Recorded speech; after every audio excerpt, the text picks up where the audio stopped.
वरहन्ताणं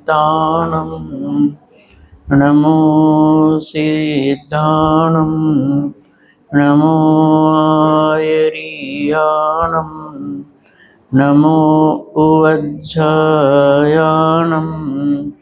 नमो लोये सौवसाहुणं मङ्गलं भगवान् वीरो मङ्गलं गौतमो गणी मङ्गलं कुन्दकुन्दार्यो जैनधर्मोऽस्तु मङ्गलम् सर्वमङ्गलमाङ्गल्यं सर्वकल्याणकारकं प्रदानं सर्वधर्माणां जैनं जयतु शासनं जैनं जयतु शासनं जैनं जयतु शासनम् वन्दे तु सौवसिद्धे दुवमचलमणोवमङ्गदिं पते ओच्छामि समयपावुर मिनमोऽसुद केवली मणिदं नमः समयसाराय स्वानुत्याचकासते चित्स्वभावाय भावाय सर्वभावान्तरच्चिदे अनन्तधर्मणस्तत्त्वं पश्यन्ति प्रत्यगात्मनः अनेकान्तमयी मूर्तिर्नित्यमेव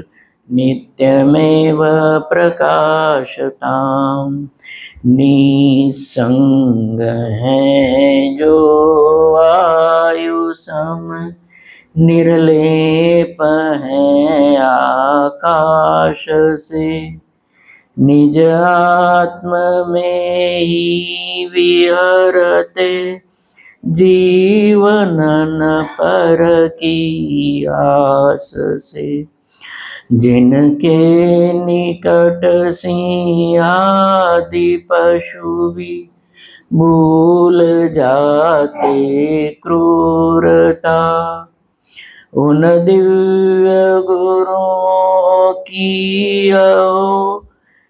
जिनकी अलौकिक शूरता त्रिकालवर्ती सर्व पंच परमेष्टि भगवंतों की जय त्रिकालवर्ती सर्व अकृत्रिम कृत्रिम चैत्य चैत्यालयों की जय हो त्रिकालवर्तिनी नित्य बोधिनी द्वादशांगमयी जिनवाणी माता की त्रिकालवर्ती 3 कम 9 करोड़ मुनिराजों की जय हो परम वीतरागी सनातन दिगंबर जैन धर्म की जय हो परम उपकारी श्री सद्गुरुदेव की जय। मंगलाचरण की गाथा। वंदितु सौव सिद्धे, सभी सिद्धों को नमस्कार करके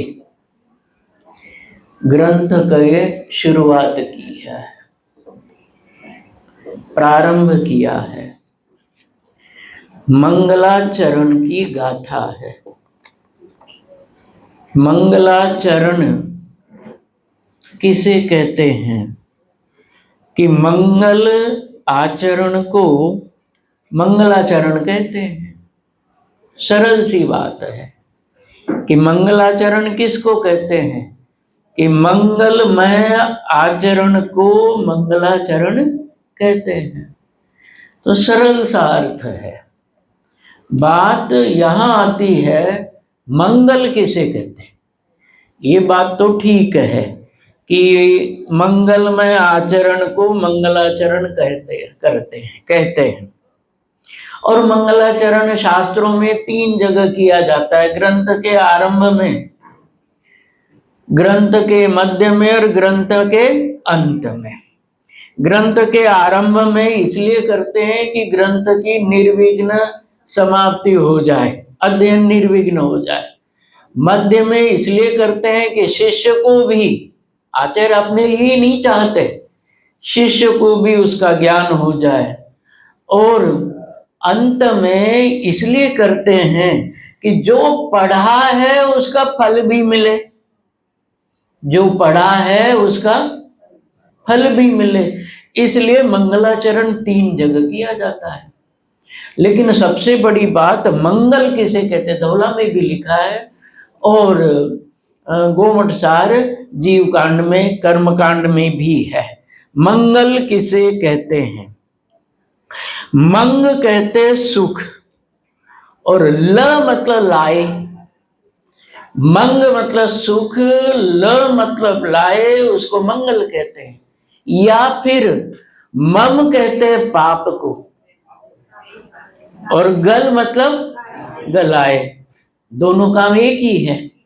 मंग मतलब सुख, ल मतलब लाए, या मम मतलब पाप, गल मतलब उसको गलाए, उसको मंगल कहते हैं। बात समझ में आ गई?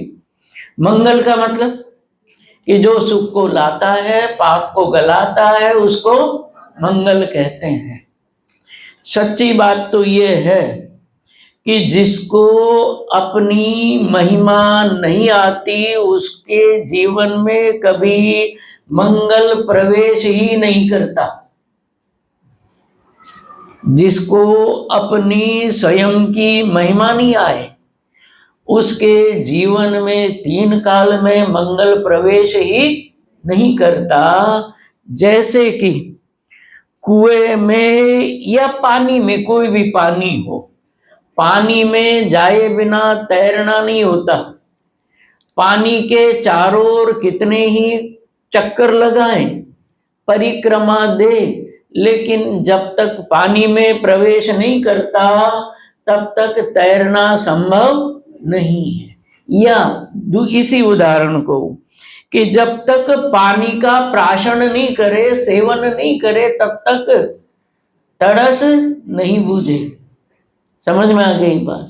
ऐसे ही शुद्ध चैतन्य आत्मा के आसपास कितने ही चक्कर लगाए, लेकिन जब तक उसकी महिमा भीतर से नहीं आती है, उसमें प्रवेश नहीं होता है, और उसमें प्रवेश हुए बिना अनुभूति नहीं होती है, और अनुभूति हुए बिना मंगल होता नहीं है। क्यों? तर्क है इसके पीछे। मंगल किसे कहते हैं? कि मंग सुख, ल मतलब लाए, तो सुख कहां से आता है? बहुत सरल सी बात है, बहुत ज्यादा दिमाग लगाने की जरूरत नहीं है, ज्यादा स्वाध्याय की भी आवश्यकता नहीं है। सुख कहां से आता है? सरल सी बात है, जहां सुख है वहीं से आता है। समझ में आ गई बात? जहां सुख है वहीं से आता है। जो सुख से बना हुआ है, अमीर व्यक्ति ही दूसरे की दरिद्रता मिटाता है, और जो अमीर न हो वो दूसरे की दरिद्रता नहीं मिटा सकता। ऐसे ही जो सुख से भरा हुआ नहीं है, वो पर्याय को सुख से भर भी नहीं सकता।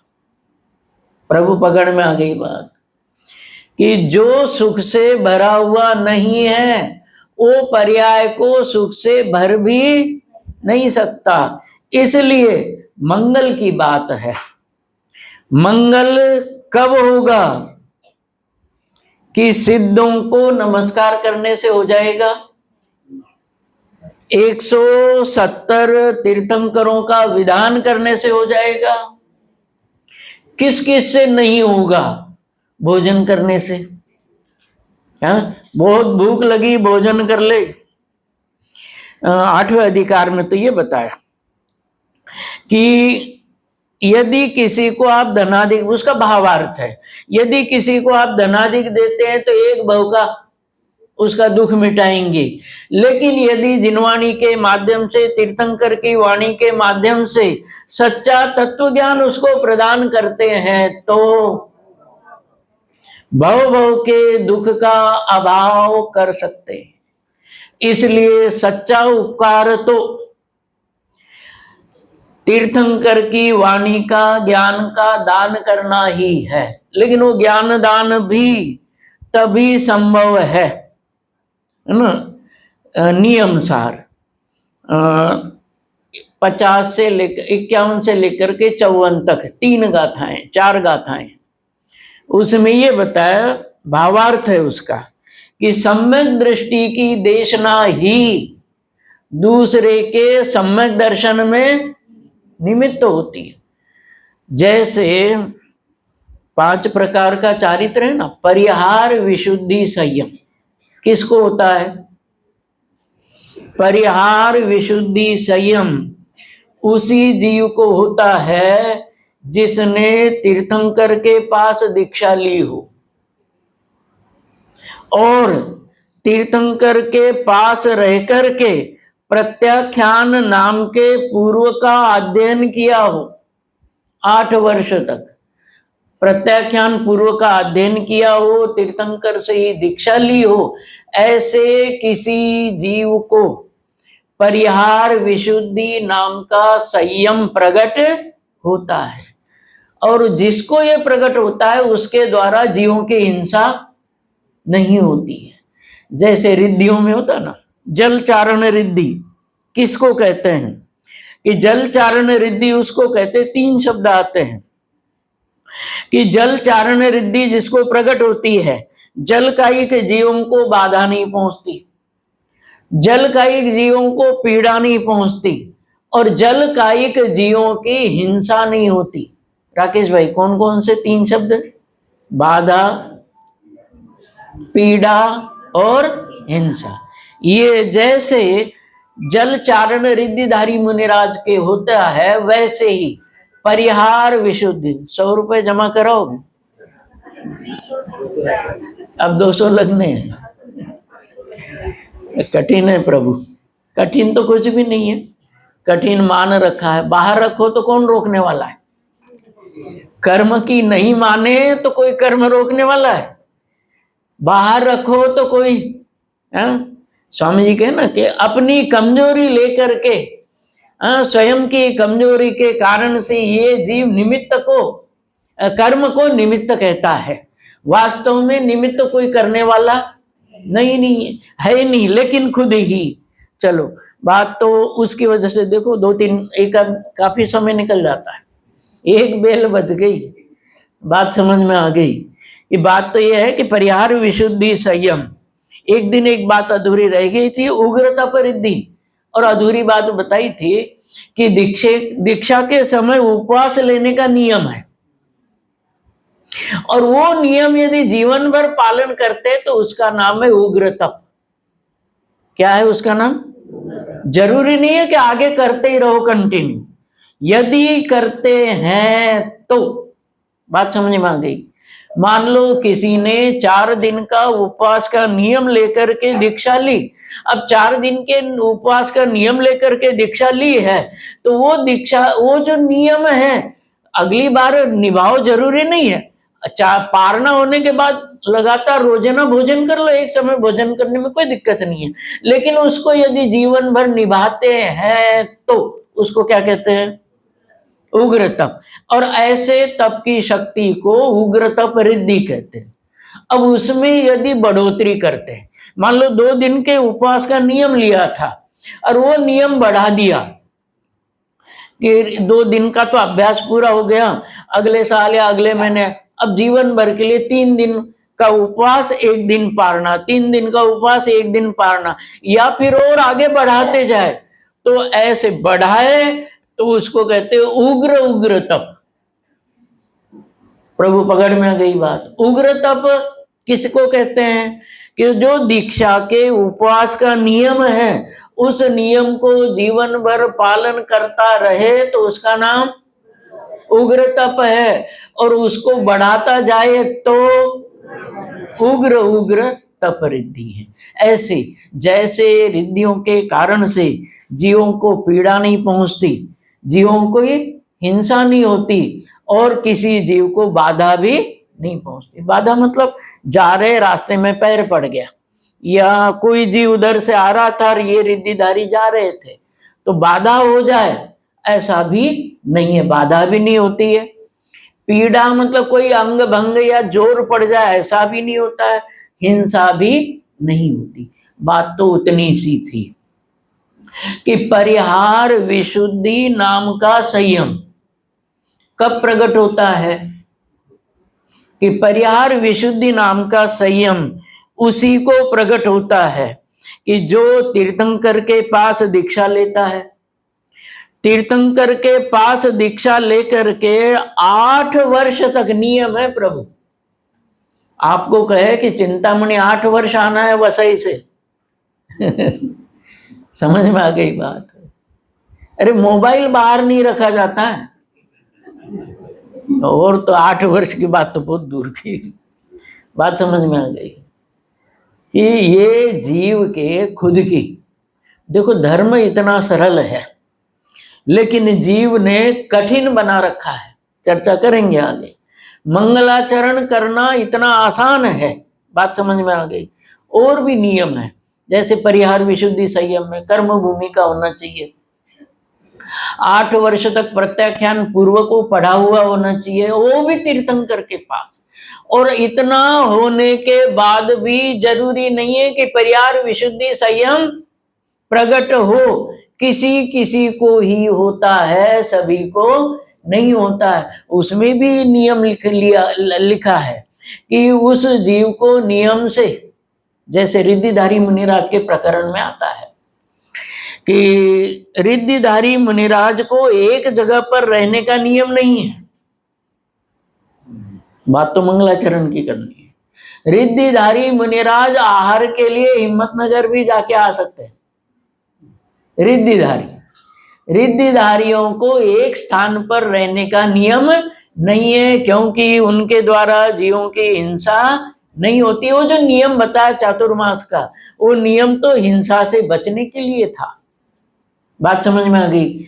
और वो जो रिद्धिधारी मुनिराज है उनके द्वारा जीवों की हिंसा तो हो ही नहीं रही है, फिर उनको जाने आने में कोई दिक्कत नहीं है। फिर भी सप्तर्षि थे ना, सप्तर्षि ने बिना बोली के मथुरा के पास बड़ के पेड़ के नीचे चौमासे की स्थापना की थी। जरूरी नहीं था, लेकिन लोक मर्यादा, लोक नियम के लिए। सप्तर्षि की कहानी सुनी होगी ना, सुरमन्यु, श्रीमन्यु, श्रीनिचय, ये 7 ऋषि थे जिनका आहार सीता के कुटिया में हो गया था। ऐसे वो 7 मुनि एक जगह रुके, कितने करोड़ की बोली लगी, चलो अपना विषय नहीं है, मंगलाचरण की बात है। मंगलाचरण किसको कहते हैं? देखो 2 ही बात है, जो सुख लाता है, दुख को गलाता है, पाप को गलाता है, उसको मंगल कहते हैं। और उसका जो आचरण, तो उसका आचरण देखो एक ही बात है, एक शब्द में समझ जाओ तो समझ जाना, उसका आचरण एकमात्र भेद ज्ञान है। भेद ज्ञान के अलावा दुनिया में दूसरा कोई ज्ञान ही नहीं है जो गहराई वाला हो, बात समझ में आ गई। क्योंकि एक मिले हुए दिखाई देते हैं, उनमें भेद है ऐसा जाने, वो गहराई वाला ज्ञान, वो भेद ज्ञान है। आचरण कौन सा, कि मंगलमय आचरण कौन सा, कि भेद ज्ञान वाला आचरण ही मंगलमय है। जो ज्ञान चैतन्य आत्मा तक पहुंचाए, उस ज्ञान के लिए किया गया प्रयत्न ही वास्तव में मंगलाचरण है। आत्मा में पहुंचना यह मंगलाचरण है। प्रभु पकड़ में आ गई बात। उसके पीछे हेतु है। सिद्धों को सुबह शाम कितनी बार नमस्कार करेंगे तो मंगलाचरण हो जाएगा।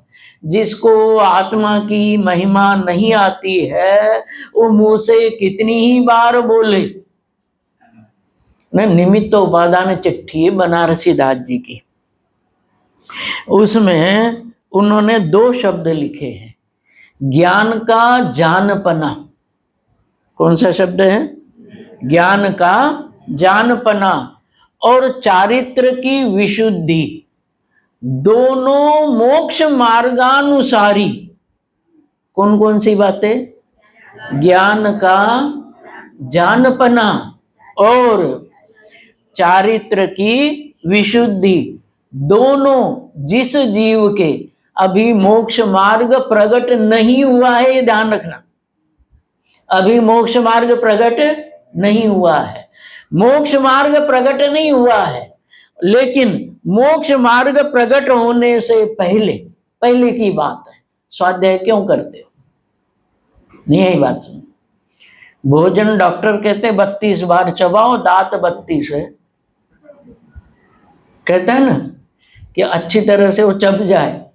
क्यों द्रव्य भाई? अच्छी तरह से चब जाए, है ना, पेट को परेशानी नहीं। बार बार स्वाध्याय क्यों करते हो? 2-2 घंटे 4-4 घंटे स्वाध्याय क्यों करते हो? कि भैया जहां जाना है वहां आसानी हो जाए।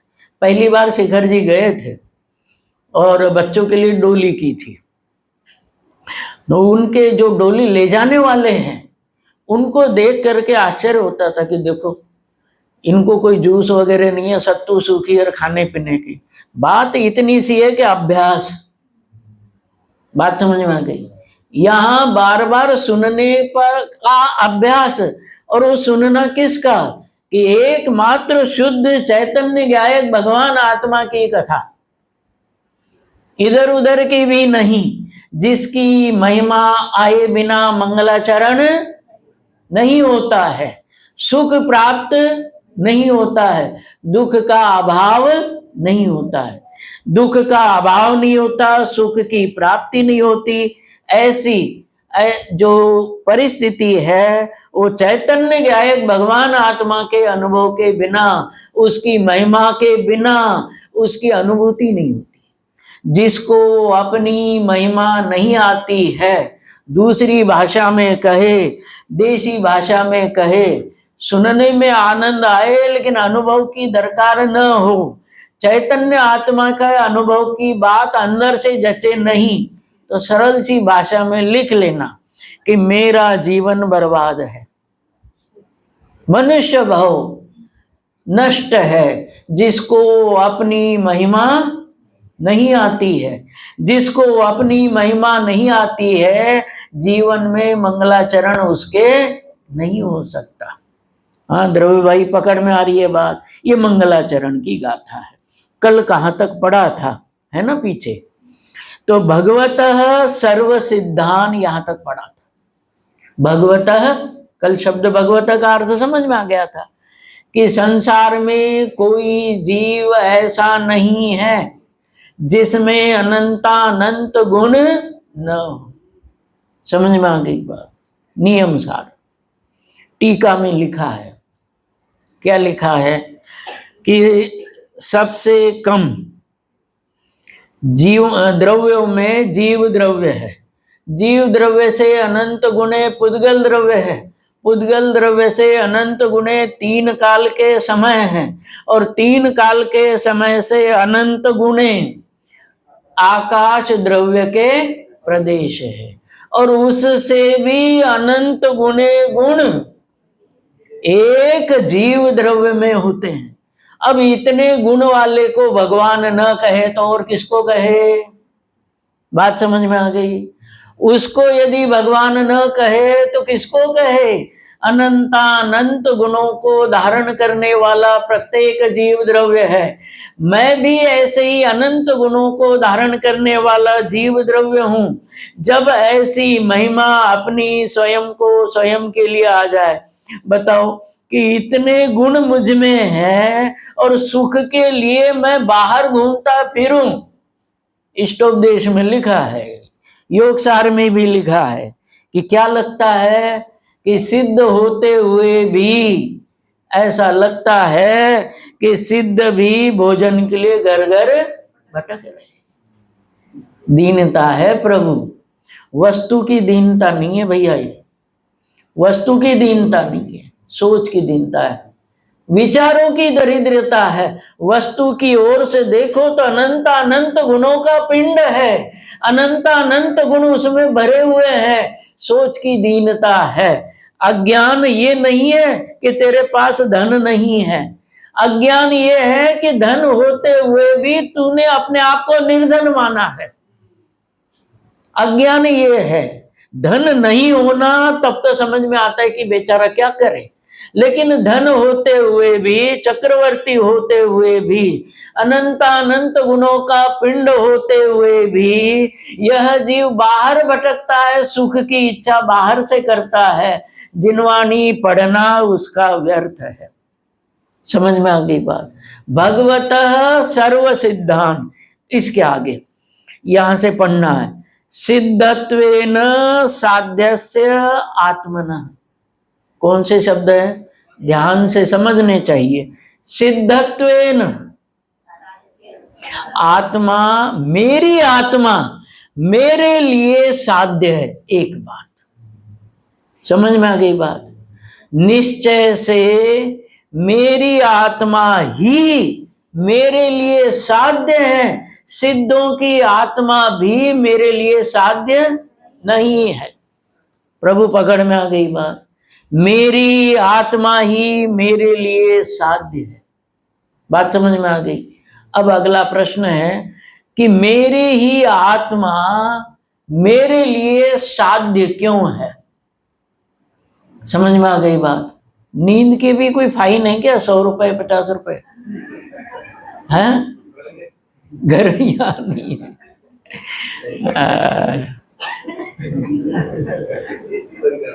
नहीं नहीं, कुछ नहीं करना। उपादान जागृत हो, है ना, तो बाहर कुछ नहीं करना। और उपादान ही जागृत न हो तो एसी बंद करने पर भी कुछ नहीं होना है। देखो, अपनी ही आत्मा, अच्छे शब्द है। सिद्धत्वेन साध्यस्य, मेरी ही आत्मा, प्रत्येक की आत्मा प्रत्येक के लिए साध्य है। किसी की आत्मा किसी के लिए साध्य नहीं हो सकती। पंच परमेष्टि की आत्मा मेरे लिए साध्य नहीं हो सकती, और मेरी आत्मा भी उनके लिए साध्य नहीं हो सकती। समान है, जो निगोद में सो ही मुझ में, सो ही मोक्ष मजार। समझ में आ गई बात। सबसे बड़ी बात यही है। इस श्लोक के बाद जीव ने अपने आप को सदाकाल पर्याय दृष्टि से ही देखा है। जीव एक बार भी अपने आप को द्रव्य दृष्टि से देखे तो निहाल भी हो जाए, निहाल भाई जैसा समय दृष्टि भी हो जाए। समझ में आ गई। क्या कमी है प्रभु? कमी तूने मान रखी है नहीं। कमी है नहीं, कमी मान रखी है। यहां तो ये कहते हैं कि सिद्धत्वेन साध्य। क्या शब्द लिखा है? हाँ प्रभु, क्या लिखा है? सिद्धत्वेन साध्य, कि आत्मा यदि असिद्ध होता तो मेरे लिए साध्य नहीं होता। समझ में आ गई बात। कि आत्मा, मेरी आत्मा मेरे लिए साध्य है, क्योंकि मेरी आत्मा त्रिकाल सिद्धत्व से भरी हुई है। अभी सुन रहे इसलिए अनुभव कर रहे उस समय कि नहीं। क्या लिखा है? सिद्धत्वेन साध्य। एक बात बताओ, ये आत्मा सिद्ध है क्या साध्य है? राकेश भाई, कठिन लगे प्रश्न? कठिन तो कुछ भी नहीं है। संसार के व्यवहार निभाना कठिन है, क्योंकि वो कर्माधीन है, अनुभव करना स्वाधीन है। इसलिए आत्मानुभूति सरल है। संसार के फूफा नाराज ही होता है, जीजा भी नाराज ही होता है। समझ जाना, संसार का व्यवहार निभाना। एक को रारिष्ट, औरों की तो छोड़ो, इस शरीर का एक परमाणु का परिणमन भी अपने इच्छानुसार नहीं होता, अपने हाथ में नहीं है। समझ में आ गई बात। अपना ही परिणमन, अपनी ही परिणति, स्वरूप में रहना आसान है। मतलब निश्चय को प्रकट करना आसान है, व्यवहार को सिद्ध करना कठिन है। बात समझ में आ गई। प्रश्न क्या है राकेश भाई? कि आत्मा सिद्ध है क्या साध्य है? द्रव्य दृष्टि से देखो तो आत्मा सिद्ध है, और पर्याय के लक्ष्य की तरफ से देखो तो साध्य है, नहीं है बात से कि वो सिद्ध है, इसलिए उसमें से सिद्ध दशा प्रकट होती है। वो यदि सिद्ध नहीं होता तो प्रफुल्ल भाई, वो यदि सिद्ध नहीं होता तो पर्याय में सिद्ध दशा 3 काल में प्रकट नहीं। लेकिन छद्मस्त के लिए वर्तमान में वो सिद्ध प्रत्यक्ष नहीं है, वो सिद्ध छद्मस्त के लिए सिद्धत्व के रूप में, शक्ति के रूप में है ना। मोक्ष और प्रकाशक 7वां अधिकार निश्चयाभासी प्रकरण कि मैं सर्वज्ञ नहीं हूं, लेकिन मुझ में सर्वज्ञत्व शक्ति सदाकाल है। मैं सर्वज्ञ वर्तमान में नहीं हूं, लेकिन मुझ में सर्वज्ञत्व शक्ति सदाकाल है। इस समय है, यह है प्रभु, इस समय भी है। समझ में आ गई? प्रश्न ये था कि मुझ में मैं सिद्ध हूं, है ना, या सिद्धत्व मुझ में है। दूसरा प्रश्न, मैं सिद्ध हूं या सिद्धत्व मुझ में है? हल्का सा विचार करके, सरल सी बात है। यहां तो ये लिखा है सिद्धत्वेन साध्य, बहुत गजब की बात। अरहंतत्वेन साध्य नहीं लिखा, क्योंकि अरहंत अभी उपाधि सहित है, अरहंत अभी उपाधि सहित है ना। ये बात अलग है कि जो अरहंत को द्रव्यत्व शब्द लिखा है, गुणत्व और पर्यायत्व, 80वीं गाथा प्रवचन सार, कौन से शब्द लिखे हैं? द्रव्यत्व। कोई फर्क है अरहंत के द्रव्य में और मेरे द्रव्य में? गुण में नहीं, पर्यायत्व में, कि उनकी पर्याय भी उत्पाद वे द्रव्य वाली है और मेरी पर्याय भी, है ना। रही बात उपाधि की, जो ऐसा समझता है तब तक, ऐसा कहते हैं ना लोक व्यवहार में, कि अपना घर तो कुछ भी कर, दूसरे का घर तो खांसने का डर। लोक व्यवहार में कहते हैं कि अपना घर तो कुछ भी कर और दूसरे का घर खांसने का भी डर रहता है वहां पर, है ना। ये ऐसा है कि जैसे घर का आदमी जागा और चोर भागा। ये उपाधि भी तभी तक है प्रभु, कब तक? अरहंत में, जो 80वीं गाथा में बताया, और मुझ में वो उपाधि भी तभी तक है जब तक मैं इस प्रकार से विचार नहीं करता। ऐसा विचार करने पर, बात समझ में आ गई? ऐसा विचार करते ही वो उपाधि भी दृष्टि में नहीं आती है।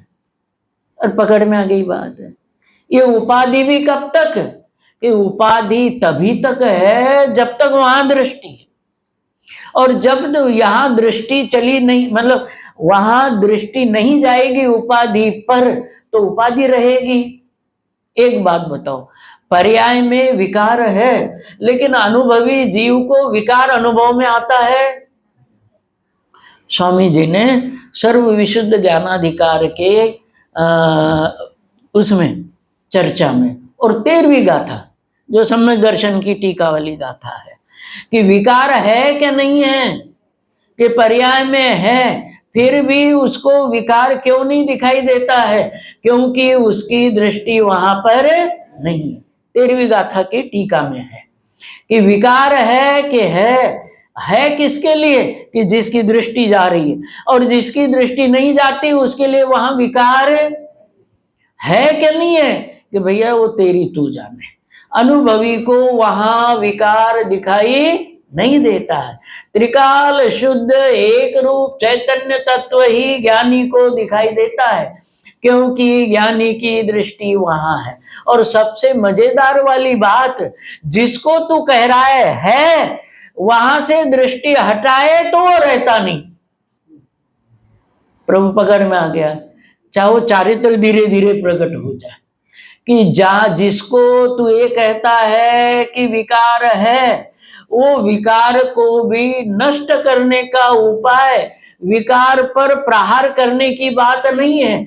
विकार से दृष्टि हटे, अपने त्रिकाली शुद्ध चैतन्य पर दृष्टि जाए, तो बाहर में रहने वाला विकार भी रहता नहीं है।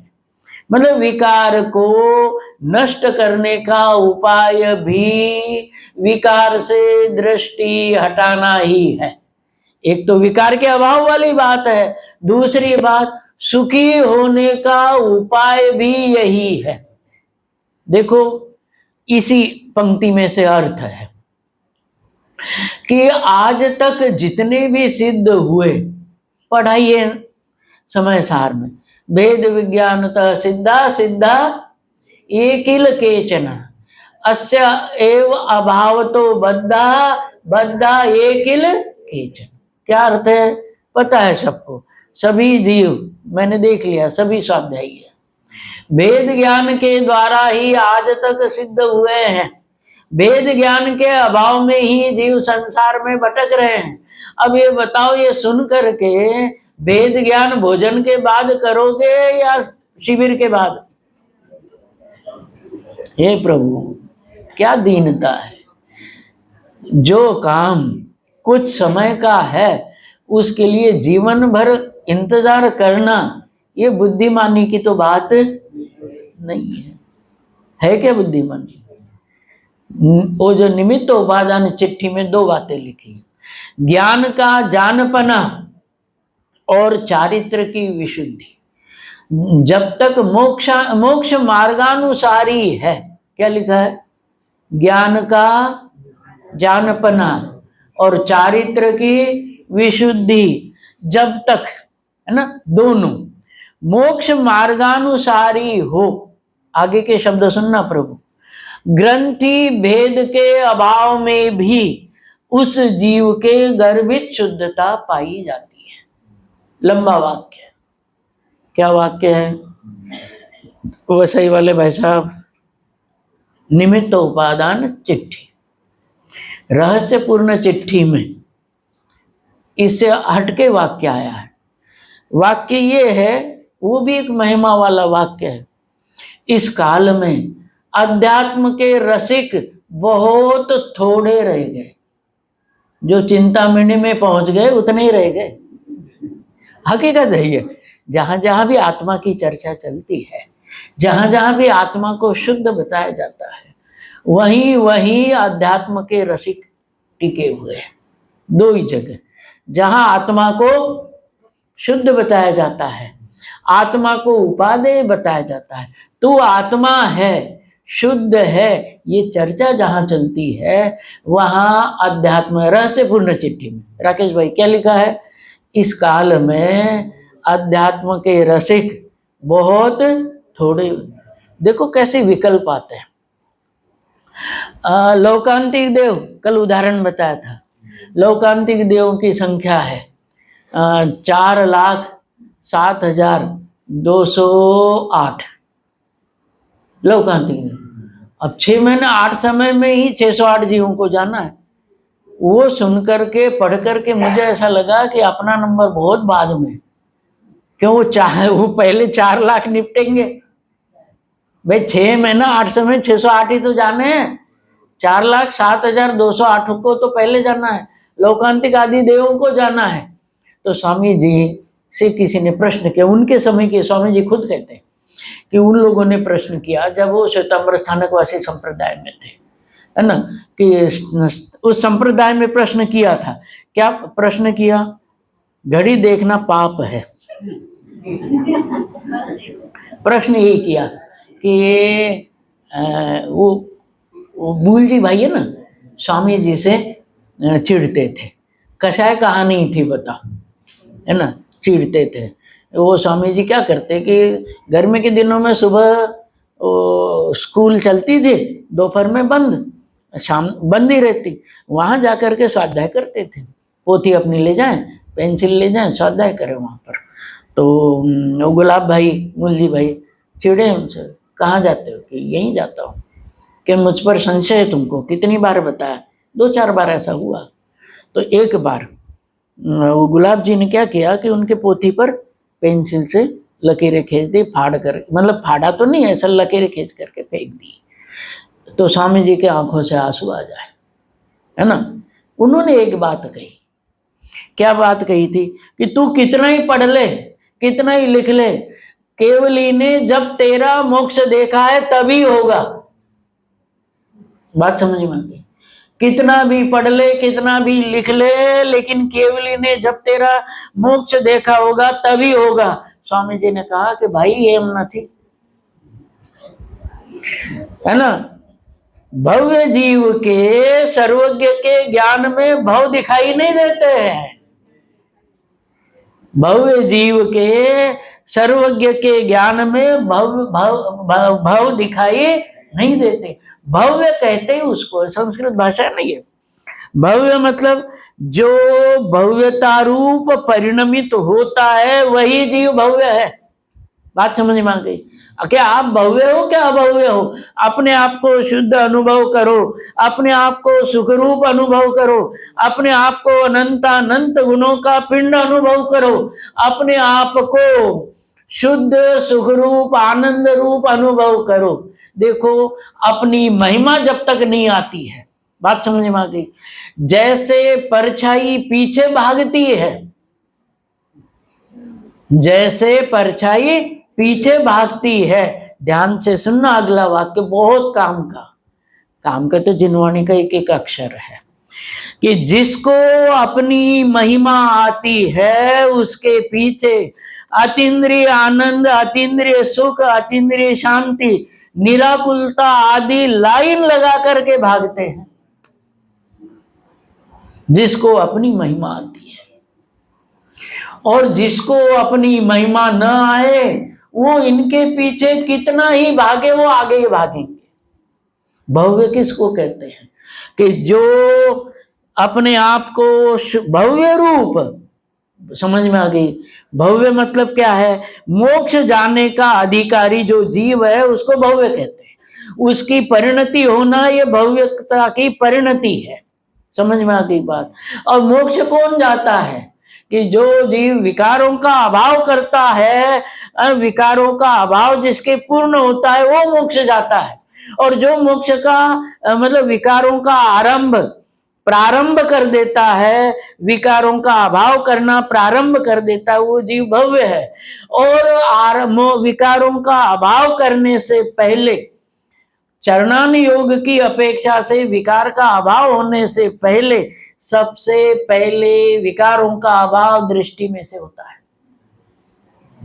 सिद्धांत है प्रभु ये कि सबसे पहले विकारों का अभाव कहां से होता है? दृष्टि में से होता है। सबसे पहले दृष्टि ये स्वीकार करती है कि विकार होते हुए भी मैं स्वभाव से विकारी नहीं हूं। विकार होते हुए भी, ये तो बात सबसे बड़ी है कि अनादि से पर्याय में विकार होते हुए भी मेरा एक अंश भी विकारी नहीं हुआ है। सबसे पहले दृष्टि में विकार का अभाव होता है, फिर चरणानुयोग में चारित्र गुण की पर्याय में धीरे धीरे होता रहे, मुझे उसकी फिक्र नहीं है। फिक्र तो तभी तक थी जब तक विकार मेरी दृष्टि में था। समझ में आ गई बात? फिक्र आकुलता कब तक? जब तक दृष्टि में विकार था तब तक। एक बार कल बताया था ना रात्रि में, अचलत्व, भले अचलता सिद्ध पर्याय में जब प्रकट होती है तब होती है। चौथे गुण स्थान में निशंकित आदि 8 गुण प्रकट होते हैं। चौथे गुण स्थान में, चौथे गुण स्थान में सिद्ध जैसी अचलता प्रकट होती है।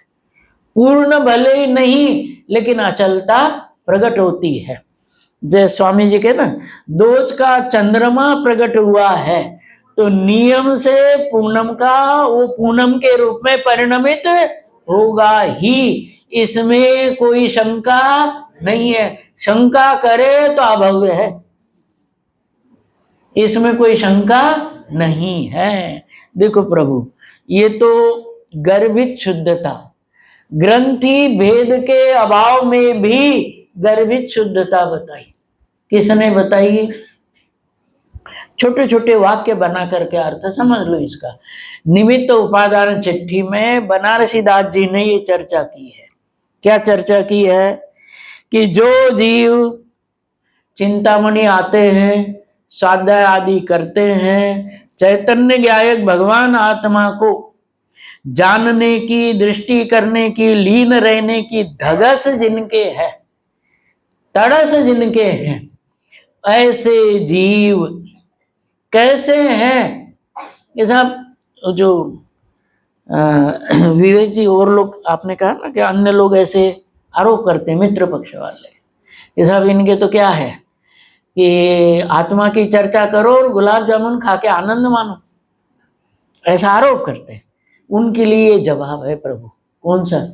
निमित्त उपादान चिट्ठी वाली बात।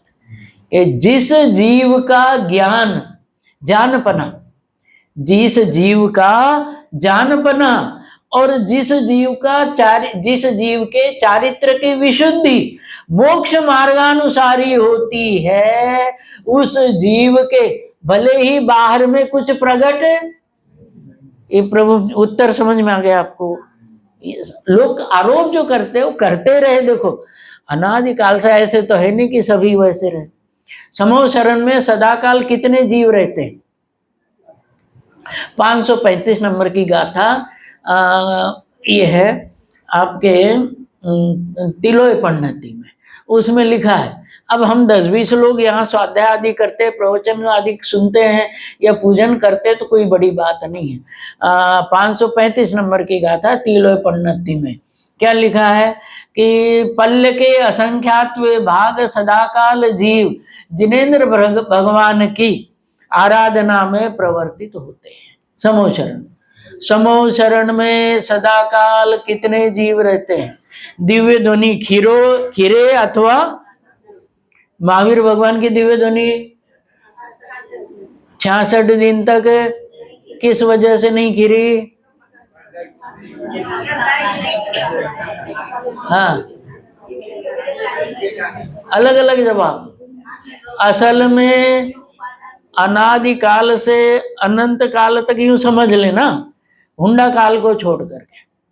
हुंडा मतलब जब जब भी तीर्थंकर होते हैं नियम से गणधर साथ में ही होते हैं। ये हुंडा काल की वजह से 66 दिन का गैप पड़ा।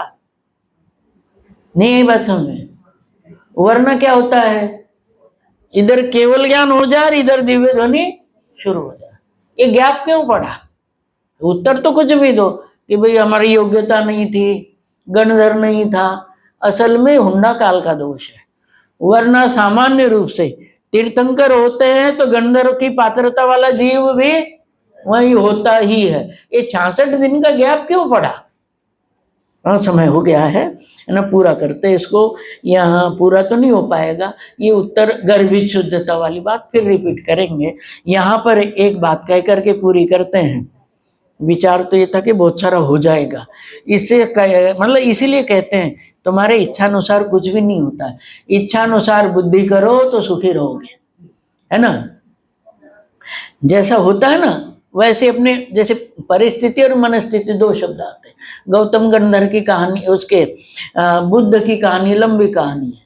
ये लड़का मर गया था पोता, और जिंदा करने के लिए ऐसे घर से मिट्टी लाने के लिए, राख लाने के लिए कहा, तो उसका सार इतना ही है कि परिस्थिति के अनुसार मनस्थिति करो, मनस्थिति के अनुसार परिस्थिति की इच्छा मत करो, क्योंकि इतना पुण्य तुम्हारे पास तो है नहीं, और पंचम काल वैसे भी है, और पुण्य का उदय भी हो तो साध्य की सिद्धि है नहीं। इसमें लिखा है जयसेनाचार्य जी ने कि सिद्धों को निश्चय नमस्कार क्या है, ये बात पूरी करके पूरा कर ले। और सिद्धों को व्यवहार नमस्कार क्या है, तो निश्चय नमस्कार की जयसेनाचार्य दो अलग अलग नोट करते हैं, तो अलग अलग नोट करना पड़ेगा कि जयसेनाचार्य के अनुसार सिद्धों को निश्चय नमस्कार का मतलब क्या है कि अपने में ही साध्य साधक भाव की स्थापना करना, अपने में ही साध्य साधक भाव की स्थापना करना, ये जैसे नाचार्य के अनुसार सिद्धों को निश्चय से नमस्कार है।